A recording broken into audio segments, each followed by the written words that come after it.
Hey everyone, and welcome back. I have a visitor. She's like, why are you sitting on the floor in an empty room? I will explain that in a second, but obviously by the title you guys can tell that this is not the most exciting or upbeat or happy video.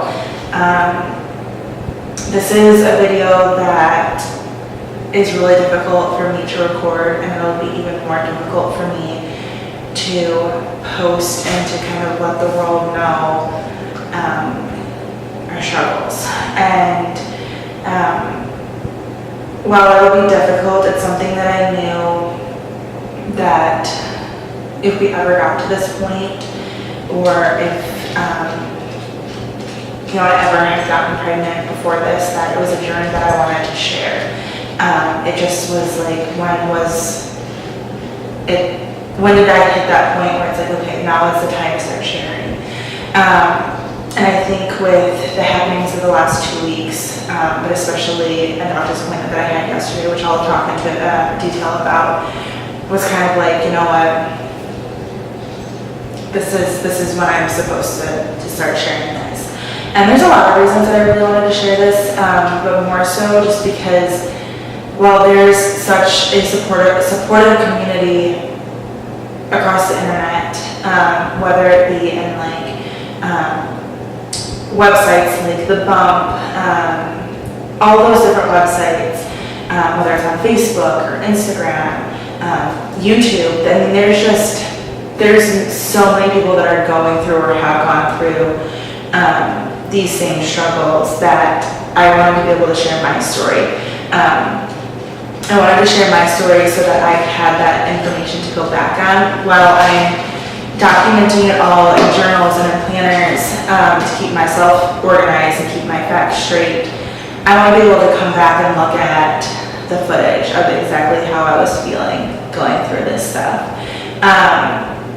So I kind of want to go back to like the very beginning of our infertility journey, before we even knew that we were going to be taking this journey. So for those of you that don't know, my husband and I, Nat, got married December 7th of 2013. So we've been married almost 4 years, but just over three and a half years. And we knew from the time that we got married that we wanted to have children. I would love to have had children right away after getting married, but that was something that my husband really wasn't on board with. He wanted to make sure that we had a house, and we had lived in an apartment when we got married. We bought our house shortly after, but he wanted to make sure that he was really stable in his career, especially. I had always known that while the world has taken me other places, that I would always end up working back for the family business, and that's where I am currently.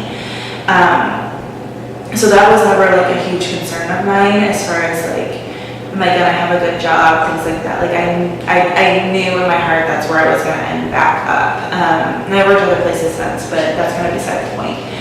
So we had decided that we were going to wait, but from the time that we had gotten married, we pretty much stopped any type of contraception. I had been on birth control for a few years prior to that, but we stopped using condoms, and we kind of just went based on tracking my ovulation.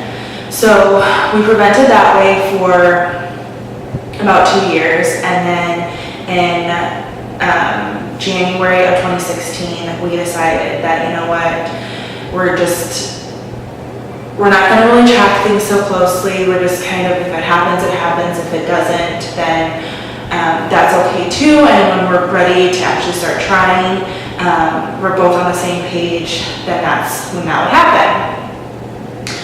So in end of May, beginning of April, my cycle was really, really late. My cycles are like clockwork, which is interesting for the fact that we're going through this journey now, because my cycles are exactly 31 days. I ovulate between cycle day 17 and cycle day 19. my cycles are just literally like clockwork. And I was 11 days late, and I had taken some pregnancy tests, and the line tests were coming up very, very faint positives, with the digitals were coming up negative. And so I waited a few more days, and my cycle never started.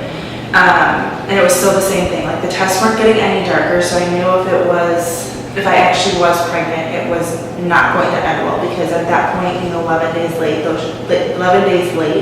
those tests should have been like glaringly positive, and then they actually start getting more negative because the test can't read that amount of the hormone, pregnancy hormone. So,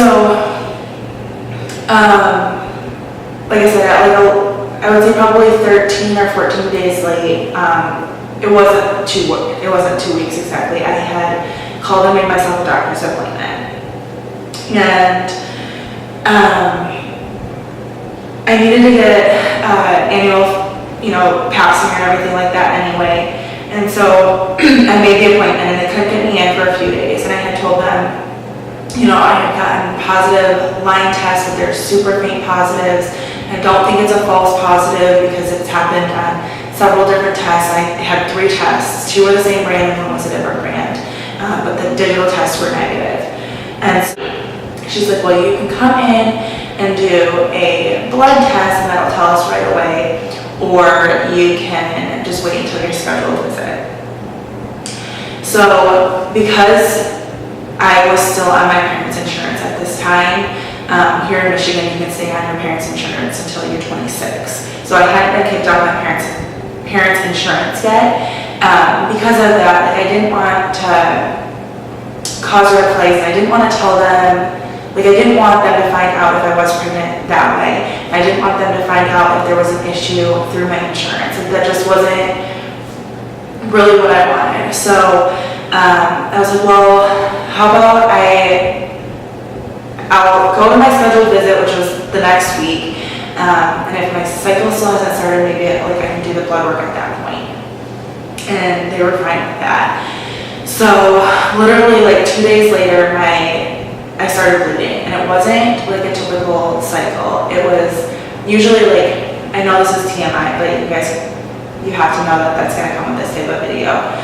So here's my disclaimer for my future videos regarding this. There's going to be TMI. Typically when my cycles start, there's the spotting. It's more brown spotting, and that's usually for the first day. And then cycle day 1 is when you actually start bleeding. Well, at mine, it was just full on blood. So I of course got nervous, and I called the doctor, and they were like, at this point you're probably having an early miscarriage or a chemical pregnancy or something like that. So they wanted me to come in. They bumped up my appointment. I went in, I spoke to the doctor, and of course it's a brand new doctor, they know nothing about me, and they basically said we can do a transvaginal ultrasound to kind of confirm what's going on, but at this point it looks like that's what's happening. So that hit me really hard. This year following that has been really tough, and we had really chosen not to tell anybody about that, just because we didn't have it confirmed. It was just basically your symptoms pretty much lead to this. And like I said, it hit me hard. It was a really tough year because that scared Matt to where he was like, okay, I want to wait. I don't want to have kids right now. So that was a really hard pill to swallow. And then just kind of the facts of I wanted to be pregnant. I wanted a family and a baby for so long, and then it kind of almost happened on accident, and it was bad. It was tough. So like I said, that happened, my cycle was supposed to start in in March. It didn't end up starting until the middle of April.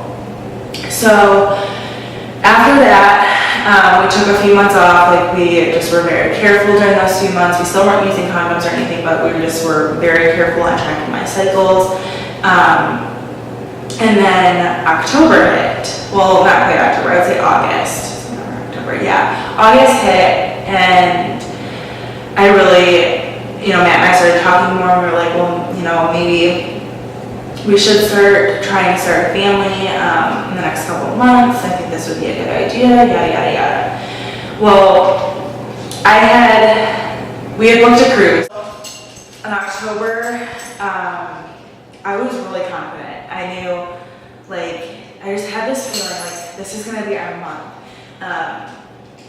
We baby danced when we were supposed to, yada, yada, yada. I had what I thought was implantation bleeding, which is out of cycle or out of menstruation bleeding for me is never happens. I never spot throughout the month, nothing. And I did. I'm like, oh my gosh, it happened on the very first month. That's crazy. And it didn't. And during this time, my grandfather was passing away. He was diagnosed with cancer in June. It kind of all happened very suddenly, completely unexpected. My grandfather was more of a father figure to me than anything. So while we were still trying, I knew that my stress and my anxiety over just life was not helping. And so month after month after month continued to kind of go by, and before we knew it, it's January again. I'm thinking to myself, this is a little unusual. I really didn't think it would take us, several months to get to this point. And it did. And then again, continuously month after month after month kept going by. I'm standing in a wedding in 2 weeks from tomorrow, and I ordered my bridesmaid's dress way too large, thinking that I would be pregnant. I mean, I put the cart before the horse, essentially, in a lot of things in life. And so when June came by, well, really May, I knew it was time for me to go back to the doctor to have my annual visit, which I didn't realize that as long as you have a normal pap smear, you don't have to go every year anymore. You can go every 3 years, which none of the doctors ever mentioned to me. So I should go back. I should go back to my first visit when all that stuff happened in 2016. The doctor told me, if you're not pregnant by September, come back and see me. Well, like I said, because of all the stress and we took time off from trying because of the cruise and our vacation and everything, the time passed. So I made my appointment, and unfortunately I wasn't able to get my appointment until July. Just timing, and it just didn't really work out. So I knew going in that I wanted to talk to the doctor about the fact that it's kind of taking us a little bit of time, and just to see kind of if there's something that she would suggest. So I went in and I had my annual pap smear, and I'm sitting there waiting for the doctor, and mind you, this is only the second time I've met her. She hands me this piece of paper with a phone number on it. And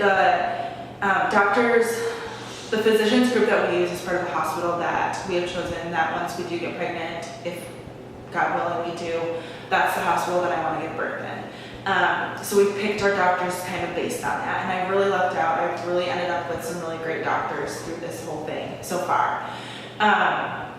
So through that physicians group, it's called My Chart. So it's all of my medical records are online. I can view and schedule appointments online. I can see test results online, all of that. So it's my chart information and a phone number at the bottom. And literally the first things out of her mouth were, "Hello, Caitlin." And then I said hello, and she said, I wish you would have come and seen me sooner. I would have given you this information months ago. She hands me this piece of paper with a phone number on it. And at that point, I wanted to sob. It was kind of that point where it was this just became really, really real. So after that, she really didn't say anything more about it. She did my exam, did all of that, was done and over with in literally like 3 minutes. And then she said, you know, they're really great over there, which is the fertility specialist, which is, it's the Center for Reproductive Medicine is what she was sending me to. So she explained that, you know, she's not a wait and see kind of doctor. She's more of like, if it's not happening, let's find out why. She explained that it's her job to maintain and make sure that I have a healthy pregnancy and birth. It's their job to get me pregnant if it's not happening on her own. So I was really dumbfounded. That day was extremely hard on me. It didn't help that it was 3 days before my birthday. I had a huge surprise party coming up a couple days later for my mom for her 50th birthday. Like, it kind of just set the tone for the week. And so I left there and I sat in the parking lot and sobbed for a good probably 15 minutes. I called my husband at work and kind of just like the words just like spewed out of my mouth, like, oh my gosh, we have to go see a fertility specialist. And it was just like word vomit, like it just came out of my mouth. So after that, we had met with both sides of our parents. I had told my mom the next morning, because we do work together, I said, you know, I'm going to have some more doctor's appointments coming up. Matt and I are being referred to a fertility specialist. We told his parents, and that's all that I know as of right now. So I called that day, the next day, and scheduled my appointment, which was for yesterday, which was July 20th. So Matt and I went in together. We really didn't know what to expect. I honestly thought that I would have had some like blood work and labs done at that point, but it was more so we just met with the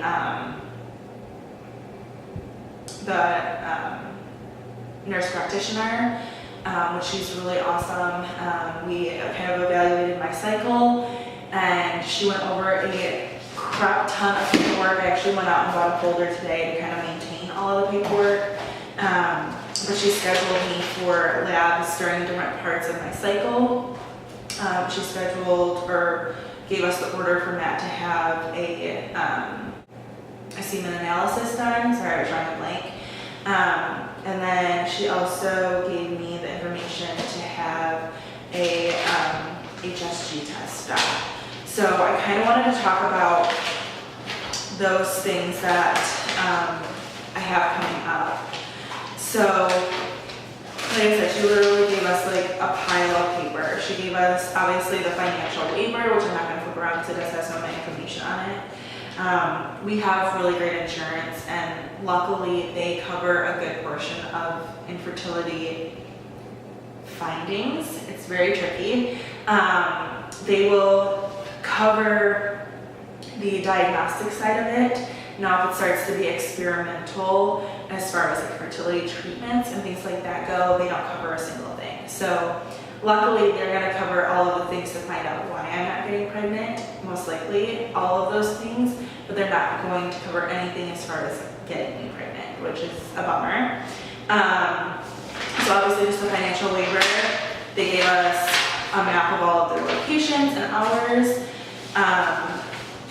They gave me this, which I found very interesting.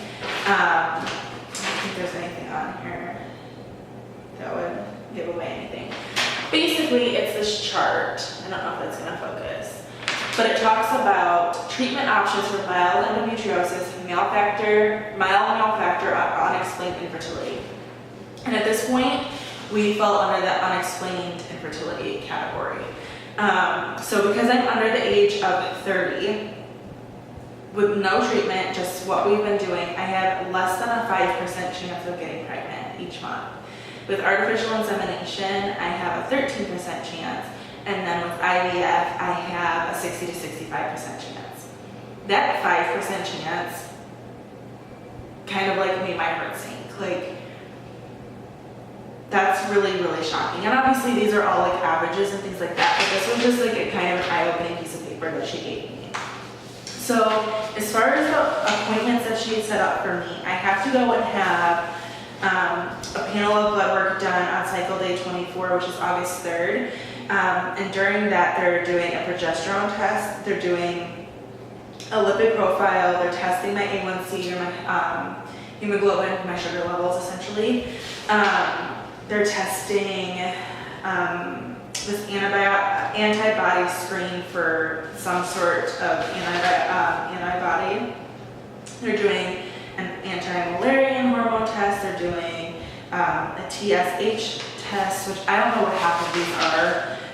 They're doing the rubella, and then they're doing another antibody test. So I'm going in thinking that they're probably going to be pulling a lot of blood, and the lipid profile has to be a fasted blood draw, so a 12-hour fast prior to that. So I will be going first thing in the morning to get that done.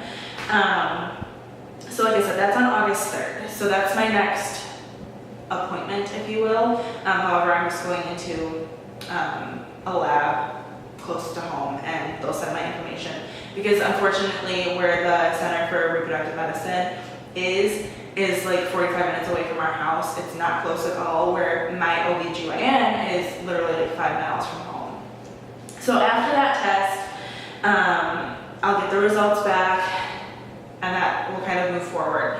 And then I have on, what's the next thing? As soon as my cycle starts on cycle day 1, I have to call and schedule my HSG test, which, if you're not familiar with what an HSG test is, essentially it is they inject dye into your uterus, and then it goes through your fallopian tubes. You watch it go through your fallopian tubes to make sure that they're open, and they put an X-ray machine over top of you to make sure that it's spilling out. Because obviously if your fallopian tubes are blocked or are damaged or not going the correct way, that's most likely why you're not getting pregnant. So I'm nervous about this test. I've heard and read very, very mixed reviews on whether it's painful or not.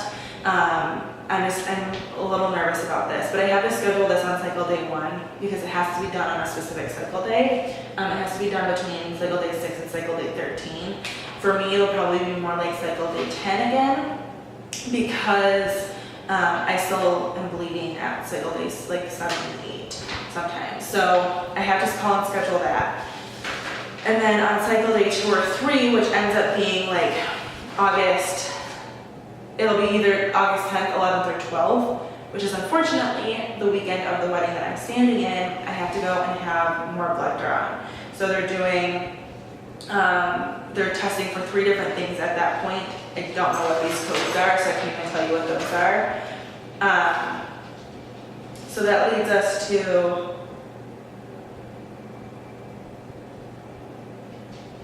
like the middle of August. So the middle of August, I'll have my HSG test done. Most likely it'll be like the 20th. About like a month out from right now is when I'll have that test done. But prior to that, I obviously have to go and have a blood pregnancy test done to make sure that I'm not pregnant, because obviously if I was, they wouldn't do the HSG because that could disrupt any type of pregnancy.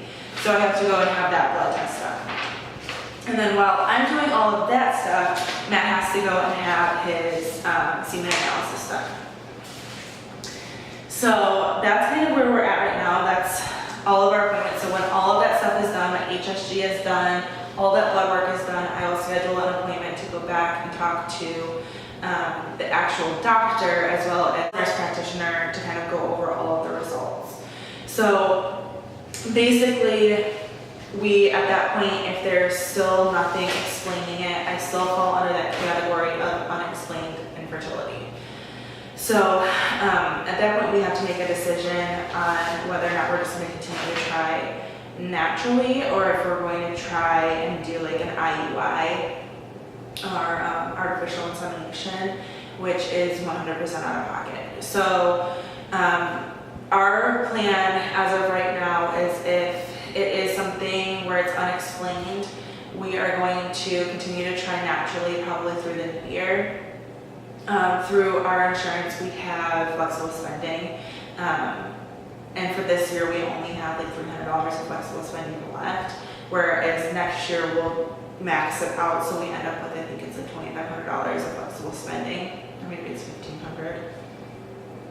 I know that's a huge difference in dollar amount, but it's a significant amount of money that it could cover at least like one IUI cycle, and we'd still have money left because, well, we can pay the $600 to $800 out of pocket. I would rather not have to, and kind of use all of our flex spending, and then if that we're continuing down that road, we can do those things out of pocket. Because like I said, at the point that it becomes any type of a treatment plan or a procedure to get me pregnant, the insurance stops covering it. So that is really where we're at. I have, like I said, I've purchased a few things. The doctor basically told us that for this month, since I'm still doing all this blood work, she obviously doesn't want us to like not try.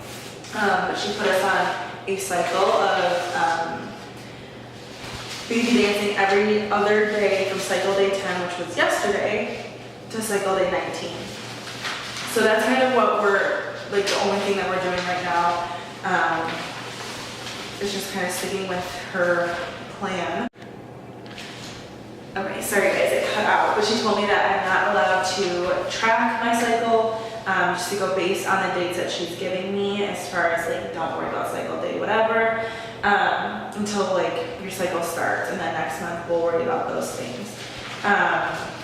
She basically told me that I have to kind of let go of the tracking, and something about me is that I am a very detailed person. I am a planner by nature, and if I've learned one thing in this journey so far, it's that you can plan all you want, but it's not going to help in this situation. So I'm trying to really hard to like let those things go. But I did get myself a few things that I kind of wanted to share. Like I said, I just got a really cheap, I think it was a 99-cent folder to kind of keep all of our paperwork together. I would have thought that they would have given us a folder, but they did not. And then today I also picked up a planner, not to plan cycle days, but to make sure that I plan those days that I have to go for blood draws. Because I don't want to miss those because I'm not counting anything else. So I did pick up just a really cheap planner from Target. I think this was like less than $8. It starts in July, so that's awesome. It kind of goes through like the school year. But I figured this is perfect to kind of keep track of those appointments, and then once I am pregnant, fingers crossed. Alright guys, so there's definitely going to be a difference in video quality. I do apologize about that, and you're much closer now. My camera died, and I was literally just so close to being done with this video, but I wanted to wrap it up. Well, I kind of remembered what I was talking about. But like I was saying, I bought the planner and the folder today from Target, and then prior to my fertility visit, I went, actually it was literally the day that we were sent to, so on the 10th when I was given the referral over to the fertility specialist, I went to, after I pulled myself together, I went to Marshall's, and I picked up a few things that I kind of just felt like I needed to have to start this journey. One being a journal. Now, I've never been a journaler. It's not something that I've really ever done. I don't know. It's just not something that I've ever done. But I felt like in this journey, I wanted to be able to remember, again, specifics. While I'm sharing, if not most, if not all, with you guys, I wanted to be able to have it kind of written down too, in case something ever happened to YouTube, or I just wanted to have that. So I did pick up this journal. It says, He is before all things, and I just thought it was really, really important and really precious to have. And then I'm not going to show you what I wrote, but each page has a verse, and it just so happened that the first verse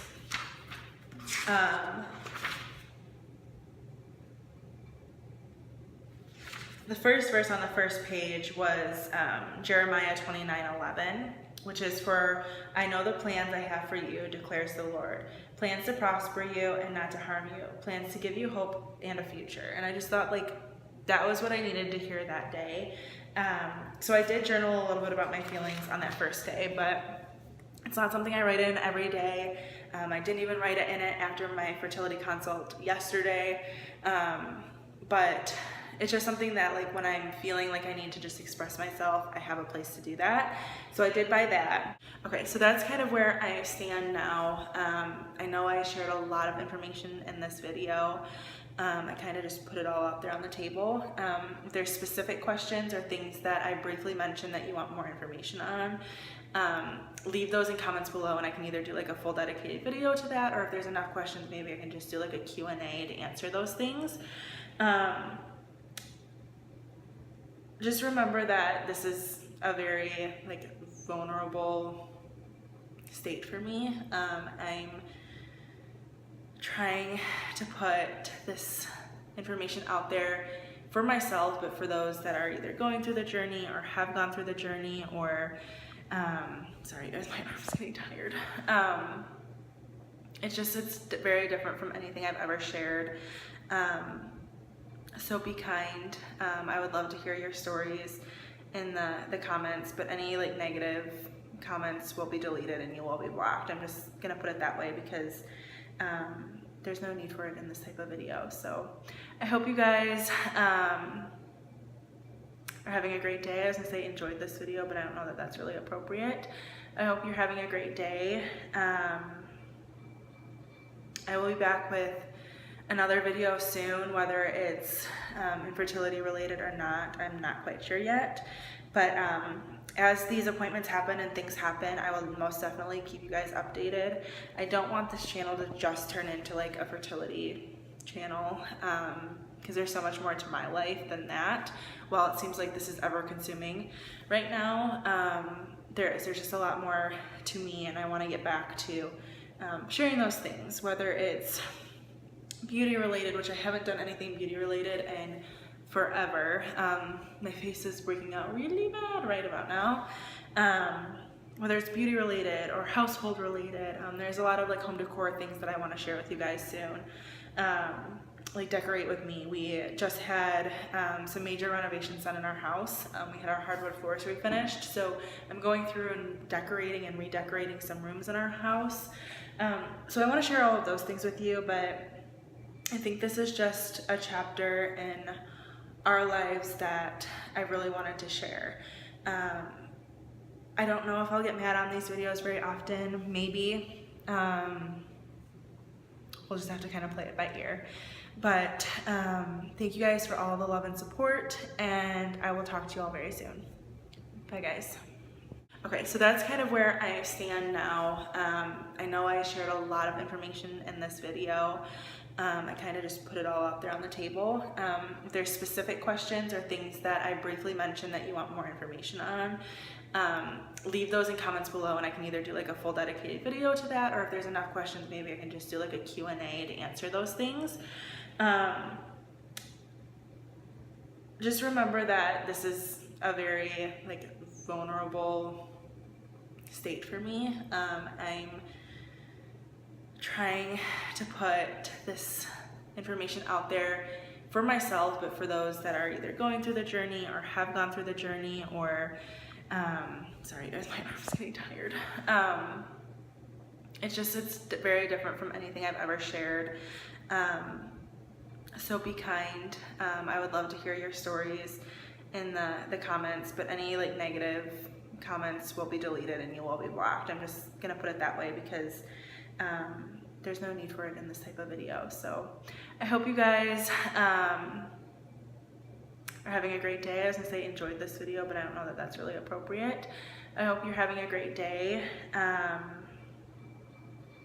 will be back with another video soon, whether it's infertility related or not, I'm not quite sure yet. But as these appointments happen and things happen, I will most definitely keep you guys updated. I don't want this channel to just turn into a fertility channel, because there's so much more to my life than that.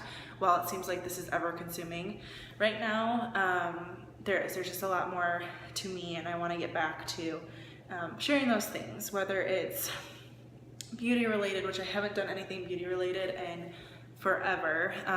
My face is breaking out really bad right about now. Whether it's beauty related or household related, there's a lot of like home decor things that I want to share with you guys soon. Like decorate with me. We just had some major renovations done in our house. We had our hardwood floors refinished, so I'm going through and decorating and redecorating some rooms in our house.